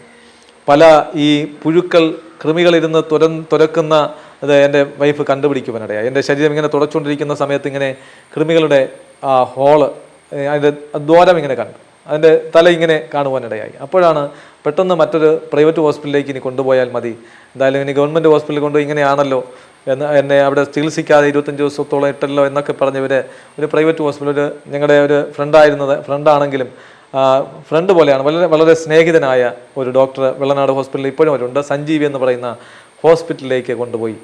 അവിടെ കൊണ്ടുപോയിട്ടും ഡോക്ടർ അകത്തേക്ക് കയറ്റാൻ പറ്റില്ല എന്ന് പറഞ്ഞു. കാരണം അത്രത്തോളം ദുർഗന്ധം വമിക്കുന്ന ശരീരമായിരുന്നു. അത് മാത്രമല്ല, ഇതിലിനി പ്രതീക്ഷയില്ല. ആ ഹോസ്പിറ്റലിന് തന്നെ ഒരു പേരുദോഷം ഉണ്ടാകും. കാരണം അവിടെ കൊണ്ടുവന്ന രോഗി മരിച്ചു കൊണ്ടുപോയി എന്നൊക്കെ പറയുന്ന അവസ്ഥയായി പോകും. അല്പനിമിഷം കഴിയുമ്പോൾ മരിച്ചു പോകും. അതാണ് ഡോക്ടർക്ക് പറയാനുണ്ടായിരുന്നത്. ദൈവനാമത്തിന് മഹത്വം. എന്നാൽ പലരുടെയും റെക്കമെൻഡിൻ്റെ ഫലമായി അത് മാത്രമല്ല, അദ്ദേഹം പറഞ്ഞൊരു വാക്ക്, നിങ്ങൾ ഇന്നടുത്ത് നെയ്യാറ്റിൻകര ഗവൺമെൻറ് ഹോസ്പിറ്റലിൽ ഒരു ഡോക്ടറുണ്ട്, അദ്ദേഹം കരമനയിലൊരു വീട്ടിലാണ് താമസിക്കുന്നത്, അദ്ദേഹത്തെ പോയി കൊണ്ടുവന്ന് എന്തെങ്കിലും അദ്ദേഹം ഇവിടെ വന്ന് പറഞ്ഞാൽ ഞാൻ അകത്ത് കിടത്തണമെങ്കിലും വേറൊരു റൂം പ്രത്യേകിച്ച് സജ്ജീകരിച്ചാലേ പറ്റുള്ളൂ എന്ന് പറഞ്ഞു. അതിൻ്റെ ഫലമായി എന്നെ കൊണ്ടുപോയ കാറിൽ തന്നെ എന്നെ കിടത്തിയിട്ട് മറ്റൊരു വാഹനം പിടിച്ച് എൻ്റെ ഭാര്യയുടെ സഹോദരന്മാർ ഈ ഡോക്ടറെ വിളിച്ചു കൊണ്ടുവരാൻ വേണ്ടി പോയി. അപ്പോൾ ആ ഡോക്ടർ ഫോൺ ചെയ്തപ്പോൾ ആ ഡോക്ടറെ വിളിച്ചു. ആ ഡോക്ടർ വരാമെന്ന് പറഞ്ഞു. അങ്ങനെ അവർ വിളിച്ചു കൊണ്ടുവന്നു. ഡോക്ടർ വന്ന് കണ്ടിട്ട് പറഞ്ഞു, ഒരു പ്രതീക്ഷയില്ല, ഇതിന് ഒരു പൈസയും നിങ്ങൾ ഇതിന് വേണ്ടി ഇനി ചിലവാക്കരുത്. നിങ്ങൾക്ക് 3 പെൺകുഞ്ഞുങ്ങളാണ്. എന്നോടല്ല പറയുന്നത്, എൻ്റെ വൈഫിനെയും എൻ്റെ ഭാര്യയുടെ വൈഫിൻ്റെ സഹോദരന്മാരും എൻ്റെ കൂടെ ഉണ്ടായിരുന്നവരൊക്കെ മാറ്റി നിർത്തി അവരോട് പറയുകയാണ്, നിങ്ങൾ ഇതിന് വേണ്ടി ഇനി കൂടുതൽ പൈസ ഒന്നും ചിലവാക്കരുത്. കാരണം ഒരു പ്രതീക്ഷയില്ല. ഇതിന് നിങ്ങൾ ചിലവാക്കുന്നെങ്കിൽ എന്തോ വന്നുകൊള്ളട്ടെ എന്ന് പറഞ്ഞ് 1000 രൂപ അതിനുവേണ്ടി ചിലവാക്കിക്കൊള്ളുക എന്ന് പറഞ്ഞു. അപ്പോൾ അതിൻ്റെ ഫലമായി എന്തായാലും ഇവിടെ കിടത്താം എന്ന് പറഞ്ഞ് അവർ ഏറ്റവും താഴത്തെ നിലയിൽ അവർ വേസ്റ്റുകളൊക്കെ വേസ്റ്റല്ല, അവിടെ ഒഴിഞ്ഞു വരുന്ന ഡാമേജ് ആയിട്ടൊക്കെ വരുന്ന ബെഡുകളൊക്കെ കൊണ്ടിടാൻ വേണ്ടി കൊണ്ടിട്ടിരുന്ന ഒരു റൂമുണ്ടായിരുന്നു. ഒരു വലിയ റൂമാണ്. അവിടെ മറ്റാരെയും വാർഡൊന്നുമല്ല. അവിടെ അങ്ങനെ ആ റൂം ഒഴിഞ്ഞു കിടക്കായിരുന്നു. അവിടെ കിടത്താനുള്ള സൗകര്യം പെട്ടെന്ന് ചെയ്ത് അവിടെ വൃത്തിയാക്കി എന്നെ കൊണ്ടുപോയി കിടത്തി. അവിടെ ഡോക്ടർ പറഞ്ഞത് മറ്റൊന്നുമല്ല, 2-3 ദിവസം കഴിയുമ്പം ഇത് മരണപ്പെടും എന്നാണ് അവർ പറഞ്ഞത്. അങ്ങനെയാണ് അവിടെ കൊണ്ടുപോയി കിടത്താൻ വേണ്ടി പറഞ്ഞത്. കൊണ്ടുപോയി കിടത്തി. ആഴ്ചകളൊക്കെ കഴിഞ്ഞു. ആ ആഴ്ചകൾ കഴിഞ്ഞിട്ട് ഞാൻ മരണപ്പെടുന്നില്ല. ഭയങ്കരമായ ദുർഗന്ധമാണ്. മുകളിൽ 2 നില കഴിഞ്ഞിട്ടാണ് അടുത്ത അവരുടെ മെയിൻ വാർഡും ഡോക്ടർ ഇരിക്കുന്ന സ്ഥലവും. അവിടെ വരെ ഈ എൻ്റെ ദുർഗന്ധം അവിടെ വമിച്ചുകൊണ്ടേയിരുന്നു. അവിടെ വലിയ ചന്ദനത്തിരികളൊക്കെ കത്തിച്ച് വെച്ചാൽ പോലും ഈ ദുർഗന്ധത്തിന് ശമനമില്ല. എങ്കിലും ആ ഡോക്ടർക്ക് എന്നോടുള്ള സ്നേഹം കൊണ്ടാണ് അദ്ദേഹം പറഞ്ഞു വിട്ടില്ല. അവിടെ കിടത്തി. കുറേ പുഴുക്കളൊക്കെ എടുത്തു. അങ്ങനെ കുറേ നാൾ ആ ഹോസ്പിറ്റലിൽ കിടന്നു. എന്നിട്ട് ഞാൻ മരണപ്പെട്ടില്ല. ഏകദേശം വർഷങ്ങളോളം എൻ്റെ ഉണ്ടായിരുന്ന വസ്തുവകകളെല്ലാം വിറ്റ് കുറേ കടങ്ങളുണ്ടായിരുന്നു. ആ കടബാധ്യതകളൊക്കെ തീർത്തു. കുറേ ചികിത്സയ്ക്ക് വേണ്ടി കുറേ ഭാരിച്ച തുകകളായി. അങ്ങനെ അവിടെ കിടന്നിട്ടും ഈ വലിയ വ്രണം കരിയാതെ എൻ്റെ അസ്വസ്ഥതയ്ക്കൊന്നും ഒരു ശമനവുമില്ലാതെ കിടന്നു. അങ്ങനെ ഇരിക്കുന്ന സമയത്ത് ഒരു 4.5 സെൻറ്റ് ഭൂമി വാങ്ങുവാൻ ഒരു ലോണ് അയൽക്കൂട്ടം എന്ന് പറയുന്ന സംവിധാനം വഴി എടുത്തു. ഒരു 4.5 സെൻറ്റ് ഭൂമി അന്ന് വളരെ ഒരു പ്രത്യേക സ്ഥലമായതുകൊണ്ട് അവിടെ അത്രയും വളരെ വിലയില്ലാതെ ആ ഭൂമി അന്ന് 65,000 രൂപ എന്തോ ആയി. അത് ഒരു സഹോദരങ്ങൾ ഞങ്ങൾക്ക് തരുവാനിടയായി. അവിടെ പോയി അവിടെ ഒരു ഷെഡ് അടിച്ച് അവിടെ കൊണ്ടുപോയി. അപ്പോൾ ഡോക്ടർ വളരെയധികം പറഞ്ഞു, വലിയ വ്രണമുള്ള മനുഷ്യനെ അവിടെ കൊണ്ടുപോയി കിടത്തരുത്, പൊടിയൊന്നും അടിച്ചുകൂടാ, ഇവിടെ എത്രത്തോളം വൃത്തിയായി കിടക്കുന്നു അതുപോലെ തന്നെയാണ് കിടക്കേണ്ടത് എന്ന് പറഞ്ഞു. ഈ വ്രണം ഒരിക്കലും കരിയില്ല എന്ന് എല്ലാ ഡോക്ടർമാരും വിധിയെഴുതി. കാരണം ഇതുപോലെ എനിക്ക് ഒത്തിരി പേരെ അറിയാം. ഞാൻ ഈ അവസ്ഥയിൽ ഇപ്പോൾ ഞാൻ ഒരൊത്തിരി പേരെ പോയി കണ്ട് എനിക്ക് കാണുന്നത് കൊണ്ട് ഒരുപാട് പേര് ഇതുപോലെ വ്രണം കരിയാതെ കിടക്കുന്നത് എനിക്കറിയാം. കാരണം അവിടെ സ്പർശനശേഷിയില്ല, രക്തഓട്ടമില്ല, ഒരു വല്ലാത്ത അവസ്ഥയിൽ ആ വ്രണം വലിയ വ്രണമായി ഹോസ്പിറ്റലിൽ കൊണ്ടുപോയപ്പോൾ കുറച്ചുകൂടെ വലുതായെന്ന് പറയാം. കാരണം അതിനകത്തുനിന്ന് ഒത്തിരി അവർ വെട്ടി മാറ്റേണ്ട അവസ്ഥയുണ്ടായി. ഒരു വെള്ള ഒരു സ്പോഞ്ച് പോലെ എന്തോ ഒരു ഒന്നു അവിടെ വളർന്നുണ്ടായി. അതിനെ അവർ വെട്ടി മാറ്റി വലിയ വ്രണമായി. അത് അങ്ങനെ ചെയ്യണമെന്നാണ് അവർ പറഞ്ഞത്. എന്നിട്ട് വീണ്ടും ഇതിങ്ങനെ ഉണ്ടായിക്കൊണ്ടിരുന്നു. ഞാനിങ്ങനെ എൻ്റെ വീട്ടിൽ കൊണ്ടുപോയി കിടത്തി. ആഴ്ചയിൽ 2 തവണയെങ്കിലും വീണ്ടും പനികളും പ്രയാസങ്ങളും ഒക്കെ ഇങ്ങനെ വന്നുകൊണ്ടിരുന്നു. എങ്കിലും ആ ചെറിയൊരു ഓല ഷെഡാണ്. ഓല ഷെഡിൽ ഞങ്ങൾ താമസമായി. അവിടെ ഉള്ള രീതിയിലുള്ള വൃത്തിയും സൗകര്യങ്ങളൊക്കെ ചെയ്തു. 4 ചുവര ഭിത്തി എന്ന് പറയാനൊന്നുമില്ല, ഓലയാണ്. വാതിൽ പോലും ഓല കൊണ്ടുണ്ടാക്കിയ നല്ല മനോഹരമായ വീടുകളൊക്കെ നഷ്ടപ്പെട്ടു. ഇങ്ങനെ ഒരു ഓല കൊണ്ടുണ്ടാക്കിയൊരു വീട്ടിൽ കിടക്കുവാൻ ഇടയായി. അതൊക്കെ ഞങ്ങളുടെ ജീവിതത്തിൽ ഒരു അത്ഭുതത്തിൻ്റെ ഒരു അനുഗ്രഹമെന്ന് പോലും ചിന്തിക്കുന്നു. കാരണം ആ സമയത്തൊക്കെ എങ്ങനെ ഞങ്ങൾ അവിടെ കഴിഞ്ഞു എന്നൊന്നും ഞങ്ങൾക്കറിയില്ല. കാരണം ദൈവം നടത്തുന്ന വിധങ്ങൾ എത്ര ശ്രേഷ്ഠമെന്ന് വേണമെങ്കിൽ ചിന്തിക്കാം. കാരണം അവിടെ കൂടെയൊക്കെ നടത്തേണ്ടത് ദൈവത്തിൻ്റെ ഒരു പദ്ധതിയായിരുന്നു. എത്ര തന്നെ ദൈവസന്നിധിയിൽ നിന്ന് ദൈവിക പദ്ധതി വിട്ട് മാറിയാലും ദൈവത്തിന് ഒരു നിയോഗമുണ്ടെങ്കിൽ ആ മനുഷ്യനെ അതിലേക്ക് കൊണ്ടുവരുവാൻ ദൈവം പദ്ധതി ഒരുക്കിയെങ്കിൽ അത് തന്നെ ചെയ്യും എന്ന് കുറേ കൂടെ മനസ്സിന് ബോധ്യമായി. ദൈവത്തിന് സ്തോത്രം. ഏത് സാഹചര്യങ്ങൾ വന്നിട്ടും മരണത്തെയൊക്കെ മുഖാമുഖമായി കണ്ടിട്ടും മരണപ്പെട്ടില്ല. ദൈവത്തിന് സ്തോത്രം. കർത്താവിൽ വളരെയധികം വീണ്ടും ഈ അവസ്ഥയിലും ഉറയ്ക്കുവാൻ ഇടയായിത്തീർന്നു. എന്തുമാത്രം പ്രതികൂലങ്ങൾ വന്നിട്ടും കർത്താവിൽ ഈ പ്രതികൂലത്തിൻ്റെ നടുവിലും ഉറച്ചു നിൽക്കുവാൻ തക്കവണ്ണം ദൈവം ശക്തീകരിച്ചുകൊണ്ടിരുന്നു. അങ്ങനെ അവിടെ കുറേ നാൾ കഴിഞ്ഞപ്പോൾ വീണ്ടും ലോണുകളൊക്കെ ആ ഭൂമി വെച്ച് തന്നെ ലോണുകളൊക്കെയും കടങ്ങളൊക്കെ എടുത്ത് അവിടെ കമ്പേഷൻ എന്ന് പറയുന്ന ഒരു സ്ഥാപനമുണ്ട്. അവിടെ നിന്ന് ഒരു 40,000 രൂപ അവിടെ ഒരു നല്ലൊരു ഭവനം, ഏകദേശം ഒരു വലിയ ഭവനം തന്നെയാണ്. 3 ബെഡ്റൂമുണ്ട്, 2 ചെറിയ ഹാളുകൾ, ഇങ്ങനെയൊക്കെയുള്ള സൗകര്യങ്ങൾ, 2 കിച്ചൺ, ഇങ്ങനെയൊക്കെയുള്ള ഒരു ഭവനം അവിടെ പണിയുവാൻ ഞങ്ങളങ്ങനെ പ്ലാൻ വെച്ച് ഞങ്ങളിങ്ങനെ പ്രാർത്ഥിച്ചുകൊണ്ടിരുന്നു. അതുപോലെ തന്നെ അവിടെ ഒരു ഭവനം പണിയുവാനിടയായി. ഞങ്ങളൊരു റൂം ഇതിനിടയിൽ ചെറിയൊരു റൂം ഇങ്ങനെ അടച്ചെടുത്തു. അതൊരു പ്രാർത്ഥിക്കുവാൻ വേണ്ടി മാത്രം ആ റൂമിനെ ഉപയോഗിച്ചു. അതിനുശേഷമാണ് ഈ ഭവനം ഇങ്ങനെ പണിയുവാൻ ദൈവം സഹായിച്ചു. എങ്ങനെയൊക്കെ സാഹചര്യങ്ങൾ അവിടെ വന്നു, ദൈവം അതിലൂടെ മറ്റ് സഹായങ്ങളൊന്നും ആരിലൂടെ മറ്റൊരു മാധ്യമങ്ങളിലൂടെ ഒന്നും ലഭിക്കുവാനിടയായില്ല. ഇതൊക്കെ പറഞ്ഞാൽ ഒരുപാട് സമയങ്ങൾ ദീർഘിക്കുമെന്നതുകൊണ്ട് ഞാൻ ചുരുക്കി പറയട്ടെ.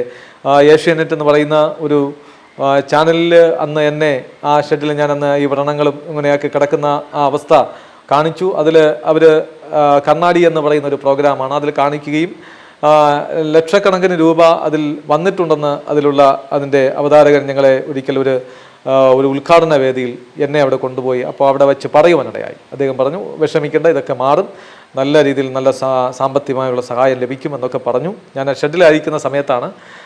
എന്നിട്ടും അത് ആരോ എന്നല്ല, ഞങ്ങൾ പിന്നത്തേതിൽ അത് അറിയുവാനിടയായി. എനിക്ക് ഒരുപാട് വസ്തുക്കളൊക്കെ ഉണ്ട് എന്നൊക്കെ പറഞ്ഞൊരു വ്യാജ റിപ്പോർട്ട് അവിടെ കൊണ്ട് ഹാജരാക്കുവാനിടയായി. അതുകൊണ്ട് അവരത് ക്യാൻസൽ ചെയ്തു. ഇതിലൊന്നും എനിക്ക് ഒരു പരാതികളുമില്ല. ഇതിനെല്ലാം ഞാൻ ദൈവത്തെ നന്ദിയോടെ സ്തുതിക്കുകയാണ്. കാരണം ഒരു മാനുഷികമായ കരങ്ങളല്ല നടത്തിയതെന്ന് എനിക്കിന്നും ധൈര്യത്തോടെ അനേക ആലയങ്ങളിൽ പോയിരുന്ന് പറയുവാൻ, ഇങ്ങനെ ഒരു മാധ്യമത്തിൻ്റെ മുമ്പിൽ പറയുന്നത് കൊണ്ടാണ് ഇങ്ങനെ ഇപ്പോൾ ഞാൻ അനേക ദൈവമക്കളുടെ മുൻപിൽ നിന്ന് എനിക്ക് പറയുവാനിടയായിട്ടുണ്ട്. എൻ്റെ കർത്താവ് എന്നെ നടത്തിയ വിധങ്ങൾ ഒരുപാട് അത്ഭുതം. സമയത്തിൻ്റെ ദൈർഘ്യമുള്ളത് കൊണ്ടാണ് ഞാൻ ഇവിടെ പറഞ്ഞ് അവസാനിപ്പിക്കുവാൻ പോകുന്ന ദൈവമക്കളെ.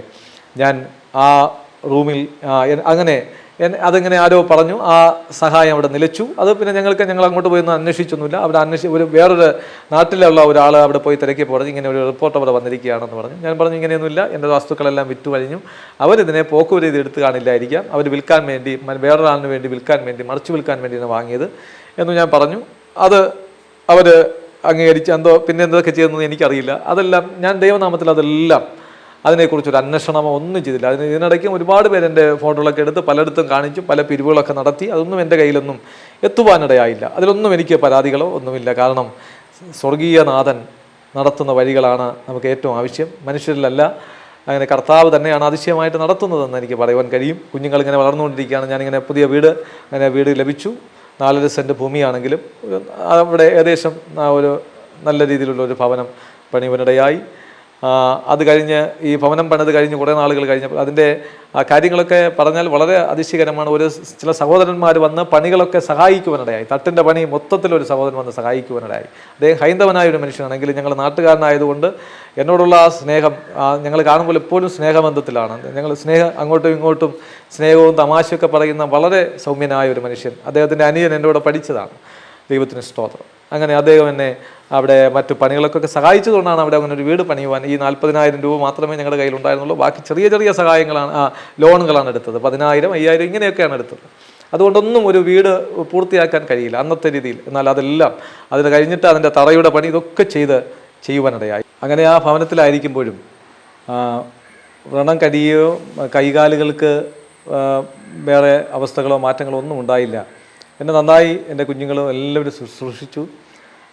ഞാൻ കിടക്കുന്ന എൻ്റെ കിടക്കയുടെ 4 ചുറ്റും വന്നു നിന്ന് എൻ്റെ കുഞ്ഞുങ്ങളും വൈഫും അപ്പച്ചനും അമ്മച്ചിയൊക്കെ എല്ലാ ദിവസങ്ങളിലും എപ്പോഴും ഒന്ന് പറയാം, ദൈവത്തോട് കരങ്ങൾ ഉയർത്തി പ്രാർത്ഥിക്കുമായിരുന്നു. എൻ്റെ കുഞ്ഞുങ്ങളൊക്കെ ചെറിയ കുഞ്ഞുങ്ങളാണ്. എൻ്റെ അപ്പ എനിക്ക് തിരികെ തരണമെന്നോ ഞങ്ങൾക്ക് തിരികെ തരണമെന്നൊക്കെ ഇളയ കുഞ്ഞു മുതൽ 3 പൈതങ്ങളും നിലവിളിച്ച് പ്രാർത്ഥിക്കുമായിരുന്നു.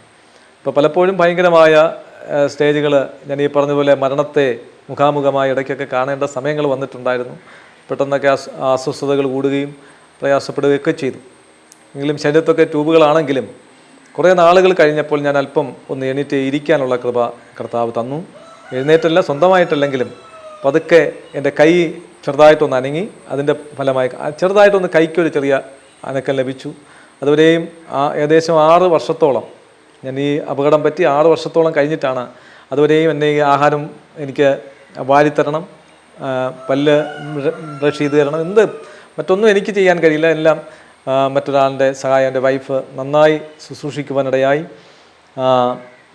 കുറേ ഈ 6 വർഷത്തോളം കഴിഞ്ഞതിന് ശേഷം കൈക്ക് ചെറിയൊരു ബലമുണ്ടായി. പതുക്കെ ഞാനിങ്ങനെ കൈകുത്തി പുറകിൽ ഇങ്ങനെ പിടിച്ച് അവിടെ ഉണ്ടായിരുന്ന തൂണുകളിലൊക്കെ ഇങ്ങനെ പതുക്കെ പിടിച്ച് എൻ്റെ ബാക്കിൽ തലയണയൊക്കെ വെച്ച് പൊക്കാൻ പറഞ്ഞു. അങ്ങനെ ചെറുതായിട്ടൊന്ന് ചരിഞ്ഞ് കിടക്കുന്നതല്ല, ഇരിക്കുന്നത് പോലെ ഒരവസ്ഥയിൽ ഒരു ദിവസം അങ്ങനെ ഇരിക്കുവാൻ ഇടയായി. അതിനുശേഷം പിന്നെ ആഴ്ചകൾ കഴിഞ്ഞപ്പോൾ എനിക്ക് ഒരു വീൽ ചെയർ കിട്ടുവാനിടയായി. ആ വീൽ ചെയറിൽ എന്നെ കുറച്ച് പേരൊക്കെ കൂടെ ഇരുത്തി അതിലിങ്ങനെ തുണികളൊക്കെ കൊണ്ട് അങ്ങോട്ടും ഇങ്ങോട്ടും മറിഞ്ഞു പോകാതെ ശരീരത്തെ കെട്ടി, കാലും ഒക്കെ കെട്ടി വെച്ചിട്ട് കുറച്ച് നേരം ഇരുത്തി. അസ്വസ്ഥത, ഭയങ്കരമായ അസഹനീയമായ വേദന ശരീരത്തിലുണ്ടെങ്കിലും ഇരിക്കുവാനുള്ള ആഗ്രഹം കൊണ്ട് എന്ന് പറഞ്ഞാൽ അതിൻ്റെ സന്തോഷം കൊണ്ട് ഞാൻ കുറച്ച് നേരം ഇരിക്കും. ചിലപ്പോൾ ആദ്യമൊക്കെ ഇരുന്നപ്പോൾ ഒരു 5 സെക്കൻഡിലധികം ഒന്നും ഇരിക്കാൻ പറ്റിയിട്ടില്ലായിരുന്നു. കൂടിപ്പോയാൽ ഒരു അര മിനിറ്റ് എന്നുപോലും പറയാൻ പറ്റില്ല. അത്രത്തോളം ഷോർട്ട് ടൈമിൽ മാത്രമേ എനിക്ക് വീൽ ചെയറിൽ ഇരിക്കാൻ പറ്റുള്ളൂ. പെട്ടെന്ന് വേദന സഹിക്കാൻ വയ്യാത്തതുകൊണ്ട് കിടത്താൻ പറയുമായിരുന്നു. അങ്ങനെ ഞാൻ വീൽ ചെയറിൽ ഇരിക്കുവാൻ തുടങ്ങി. അപ്പോൾ അതൊക്കെ കൈക്ക് ഇങ്ങനെ ചെറിയ ബലം കർത്താവ് തരുവാനിടയായി. അവിടെയും എൻ്റെ സാക്ഷ്യത്തെ ഞാൻ വളരെ ചുരുക്കി ദൈവമക്കളോട് അറിയിക്കുകയാണ്. ആ സമയത്ത് പിന്നെ ഞാൻ വീൽ ചെയറിൽ ഇരിക്കാനിടയായി. എനിക്ക് ഞാൻ ഈ പറഞ്ഞ പോലെ അതിന് കുറേ നാളുകൾ കഴിഞ്ഞിട്ടാണ് പിന്നെ ഈ വീടായതും. ആ വീട്ടിൽ താമസിക്കുന്ന സമയത്ത് തന്നെ അല്പം കൂടെ ഇരിക്കാൻ, വീൽ ചെയറിൽ അങ്ങോട്ടും ഇങ്ങോട്ടും ഇരിക്കാനും എല്ലാം കാലുകൾക്ക് തൊട്ടാലൊന്നും അറിയത്തില്ല. കൈകൾക്ക് ബലം നന്നായി കിട്ടി. നന്നായെന്ന് പറഞ്ഞില്ലെങ്കിലും ഏകദേശം കൈക്ക് പ്രതീക്ഷിച്ചതിനേക്കാളും കൈക്ക് ബലമുണ്ടായി. ആഹാരം വാരി കഴിക്കാൻ ചെറുതായിട്ടൊക്കെ ഒന്ന് ചാരി ഇരുന്ന് കഴിഞ്ഞാൽ ആഹാരം ചെറിയ രീതിയിലൊക്കെ വാരി കഴിക്കാനും പല്ല് തേയ്ക്കാനൊക്കെ ഉള്ള കഴിവ് കർത്താവ് തന്നു തുടങ്ങി.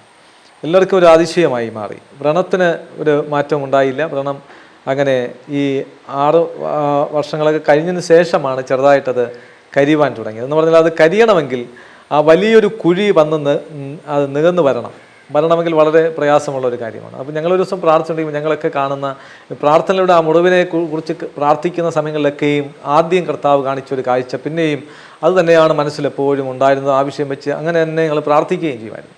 എന്ന് പറഞ്ഞാൽ ഒരു കഷ്ണം തുണിയിൽ നിന്ന് ഒരു കഷ്ണം വെട്ടി മാറ്റിക്കഴിഞ്ഞാൽ പിന്നെ ആ തുണി ഒരുമിച്ച് ചേർത്ത് തുന്നുമ്പോൾ എങ്ങനെ ആ തുണിയിൽ ചുരുക്കുകളൊക്കെ വീഴുന്ന പോലെ ശരീരത്ത് അത് ചുരുക്ക് വീണ് ആ ഭാഗം നികന്നു വരും എന്നൊക്കെ ഞങ്ങൾ കാണുവാനിടയായി. ആ കണ്ട കാഴ്ച പോലെ തന്നെ ആ വ്രണം കുറേ നാൾ കഴിഞ്ഞപ്പോൾ കരിഞ്ഞ് അത് ചുരുങ്ങി ചെറുതായി ഈ പറഞ്ഞ പോലെ ഒരു കഷ്ണം തുണിയിൽ നിന്ന് അത് വെട്ടി മാറ്റി കഴിഞ്ഞിട്ട് അത് ചുരുങ്ങി വരുന്നത്, അത് നമ്മൾ ഒരുമിച്ച് പിടിക്കുമ്പോൾ ഉണ്ടാകുന്ന അതുപോലെ ആ വ്രണം കരിഞ്ഞ് ഏറ്റവും ചെറിയ ഒരു വ്രണമായി അത് മാറുവാനിടയായി. അങ്ങനെ ആ വ്രണം കരിഞ്ഞു. കുറേ നാളുകൾ വീണ്ടും ഇങ്ങനെ നീണ്ടുപോയി. വ്രണം പൂർണ്ണമായും കരിഞ്ഞു എന്ന് പറയാം. കൈകൾ കുറച്ചുകൂടെ ബലം പ്രാപിക്കുവാനിടയായി. ആ സമയത്തൊക്കെ കുഞ്ഞുങ്ങളെയൊക്കെ വളർത്തുവാൻ വളരെയധികം ബുദ്ധിമുട്ട് എൻ്റെ വൈഫ് അനുഭവിച്ചു. ഭക്ഷണത്തിനാകട്ടെ ബന്ധുക്കൾ ആരും അറിയാത്ത രീതിയിലുള്ള കഷ്ടപ്പാടുകളൊക്കെ അനുഭവിക്കേണ്ടതായ അവസ്ഥകൾ വന്നു. സ്കൂളുകളിലൊക്കെ പോയി ഭക്ഷണം വാങ്ങി കുഞ്ഞുങ്ങൾക്ക് ഒരു നേരത്തെ ആഹാരം കൊടുക്കുവാൻ പല അധ്യാപകരും പറഞ്ഞതിൻ്റെ ഫലമായി അവിടെ ചെറുതായിട്ടൊന്ന് സഹായിക്കുമ്പോൾ കുറച്ച് ആഹാരം ലഭിക്കും. അതിനെയൊക്കെ കൊണ്ടുവന്ന് വീട്ടിലങ്ങനെ ഉപജീവിക്കും.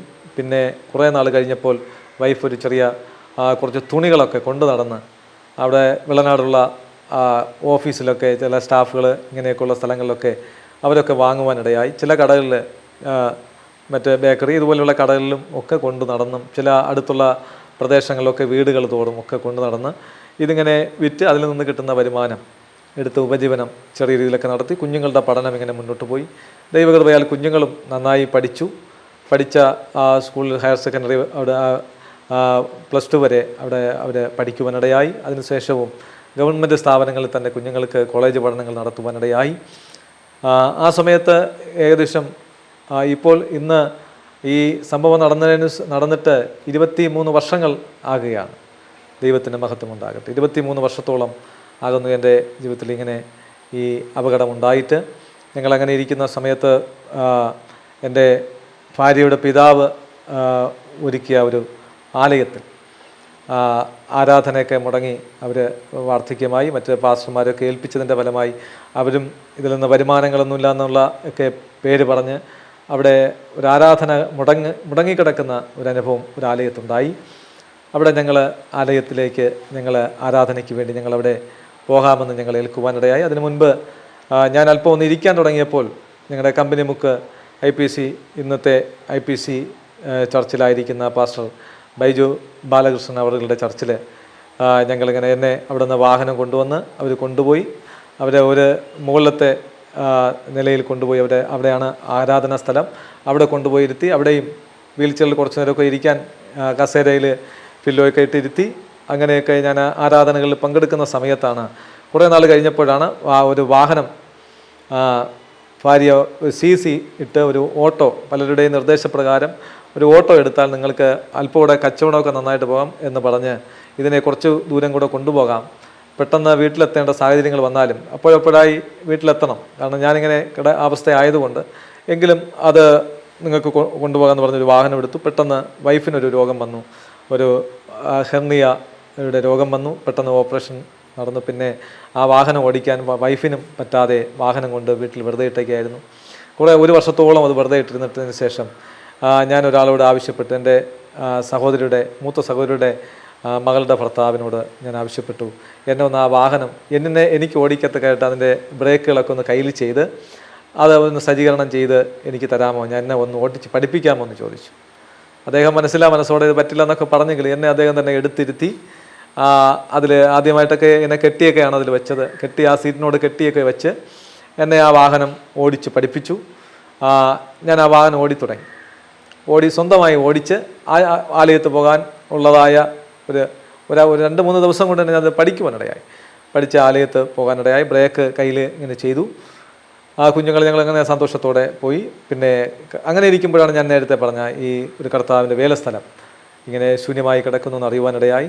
ആ സമയത്ത് ഞങ്ങൾ പൊയ്ക്കൊള്ളാമെന്ന് ഞങ്ങളോട് ആദ്യം ചോദിച്ചപ്പോൾ ഞങ്ങളിവിടെ വരാൻ പറ്റില്ല, ഞങ്ങളുടെ അവസ്ഥ ഇതാണ്, കുറച്ച് ദൂരം വീൽ ചെയറിലൊക്കെ വരണം എന്നുള്ളത് കൊണ്ട് പറ്റില്ല എന്ന് ദേവദാസനോട് പറഞ്ഞു. എങ്കിലും ഒരു ദിവസം പ്രാർത്ഥിച്ചുകൊണ്ടിരിക്കുമ്പോൾ കർത്താവ് മനസ്സിൽ പെട്ടെന്നൊരു ആലോചന തന്നു, അവിടെ പോകണം, അവിടെ ആരാധന നടത്തണം, ആരാധന അവിടെ ശൂന്യമായി കിടക്കുകയാണ്, നിങ്ങളെയാണ് അവിടുത്തെ ഈ കർത്താവ് കണ്ടിരിക്കുന്നു എന്നുള്ളതായ ചിന്ത മനസ്സിൽ വന്നപ്പോൾ ഉടനെ തന്നെ ആ കർത്തൃദാസനെ വിളിച്ച് വിവരം അറിയിക്കുകയും ഞങ്ങളവിടെ ആളായില്ലെങ്കിൽ ഞങ്ങൾ പോകാമെന്ന് പറഞ്ഞു. ഒരായില്ല എന്ന് പറഞ്ഞു. ഇവിടെ വന്നു. ആ സമയത്ത് കർത്താവിൻ്റെ വേല ചെയ്യുന്ന അന്ന് രാത്രി എൻ്റെ കൂടെ ഇപ്പോൾ സാക്ഷ്യം കേട്ടുകൊണ്ടിരിക്കുന്ന കർത്തൃദാസൻ ഇവിടെ ഉണ്ട്. അതായത് ശൈലജ സിസ്റ്ററുടെ അവരുടെ ഹസ്ബൻഡ് കർത്തൃദാസനും ആ സിസ്റ്ററുമായി അന്ന് രാത്രി ഞങ്ങളിവിടെ ആദ്യമായിട്ട് ഈ ആലയത്തിലേക്ക് വരാം എന്ന് തീരുമാനിച്ചതിൻ്റെ അന്ന് രാത്രി ഞങ്ങളോട് ഒരുമിച്ച് മണിക്കൂറുകളോളം അർദ്ധരാത്രി 12 മണിയോളം വന്നിരുന്ന് ഒരുമിച്ചിരുന്ന് പ്രാർത്ഥിച്ച് അങ്ങനെ ആ ശുശ്രൂഷ അവിടെ ആരംഭിക്കാനിടയായി. വീണ്ടും കർത്താവിൻ്റെ വേലയ്ക്ക് വേണ്ടി എന്നെ ഫലമേൽപ്പിക്കുവാനും സമർപ്പിക്കുവാനും ഇടയായി. ദൈവത്തിന് മഹത്വം ഉണ്ടാകട്ടെ. ഇന്നേക്ക് ആ വേല ആരംഭിച്ചിട്ട് ആ സ്ഥലത്ത് വന്നതിന് ശേഷം ഇന്ന് ഏകദേശം 14 വർഷം ഈ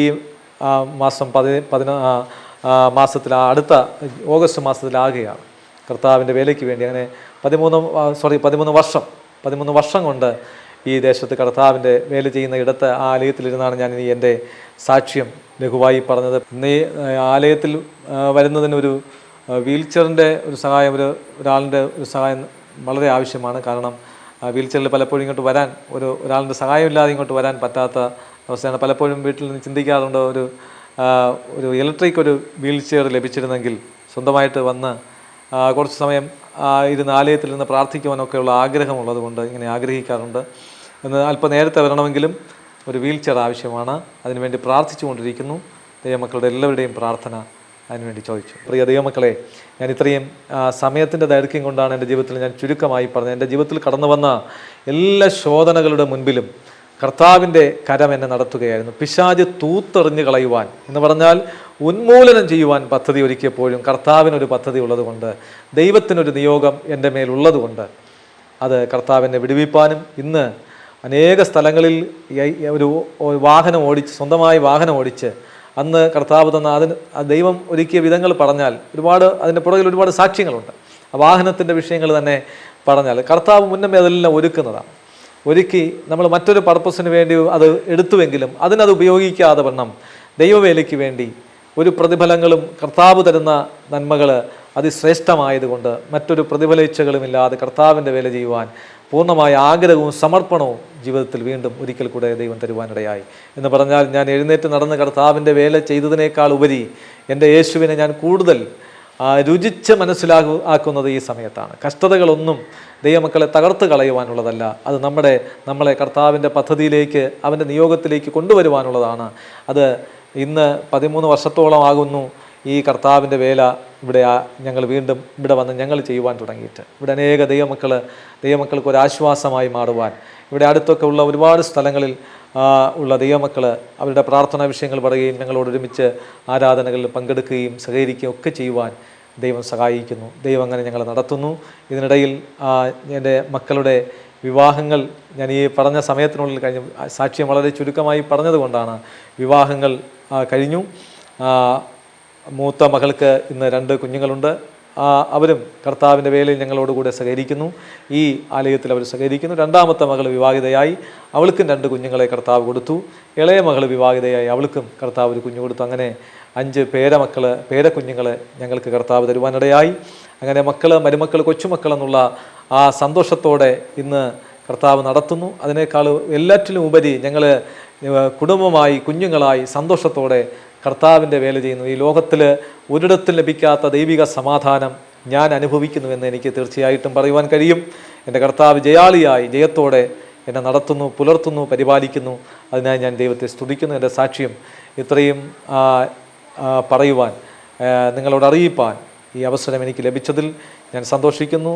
ഈ മീഡിയയോടും ദൈവമക്കളോടും ദൈവദാസനോടുമുള്ള എല്ലാ നന്ദിയും കടപ്പാടും സ്നേഹവും ഞാൻ അറിയിച്ചുകൊണ്ട് എൻ്റെ സാക്ഷ്യം നടത്തുന്നു. ദൈവം ഇത് ശ്രവിച്ച നിങ്ങളെല്ലാവരെയും കർത്താവ് ധാരാളമായി അനുഗ്രഹിക്കട്ടെ എന്ന് പറഞ്ഞ് എൻ്റെ വാക്കുകൾ അവസാനിപ്പിക്കും.